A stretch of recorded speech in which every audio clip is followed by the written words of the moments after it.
Nagugugutan. May lungkot, may apoy, may madness. But within that madness, there was genius. And when she is in her element, when the camera starts rolling, she is unstoppable.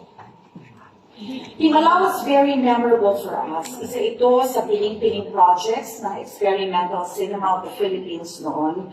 At ito rin ang kauna-unahang pelikulang ni-restore ng sagip pelikula ng ABS-CBN. Award-winning ang mga roles at pelikula ng ating minamahal. Pero para sa akin, makulay din ang daigdig ni Nora. Maraming dramang pinagdaanan, maraming kabaliwan, maraming tagumpay, at maraming din lungkot at kwento ng paghihiwalay. Sa gitna ng lahat ng ito, pinakita niya muli ang tapang, tatag, higit sa lahat, pagmamahal ng isang mabuting tao.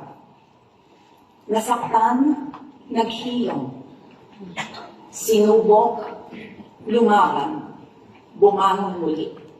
Sa kanyang paglalakbay sa buhay, walang iniwang bakas ng galit. Sa maikli niyang buhay, maraming pangarap siyang binuhay sa puso ng karaniwang tao.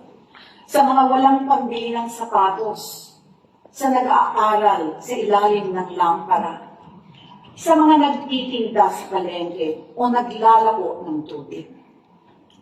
Ang career at pagkatao niya ay naging mabuting halimbawa din sa mga kapwa manggagawa sa pelikula. Pinakita niya ang kahalagahan ng pinsay, ng pagmamahal sa fans, ng pakikipagkapwa-tao.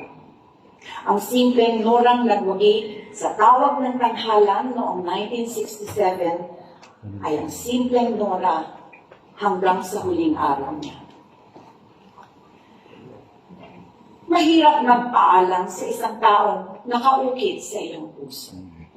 Makakahanap lamang tayo ng ginhawa sa katotohanan ang kanyang alaala ay walang kamatayan. Alam ko pong Nora Aunor means so much more to so many. She is an empowered woman, a wife, a mother, a lover, an actress, a complicated person, a genius, a national artist. Pero para sa aming mga solid Noranians, Nora is our ate guy, our superstar. She was a legend.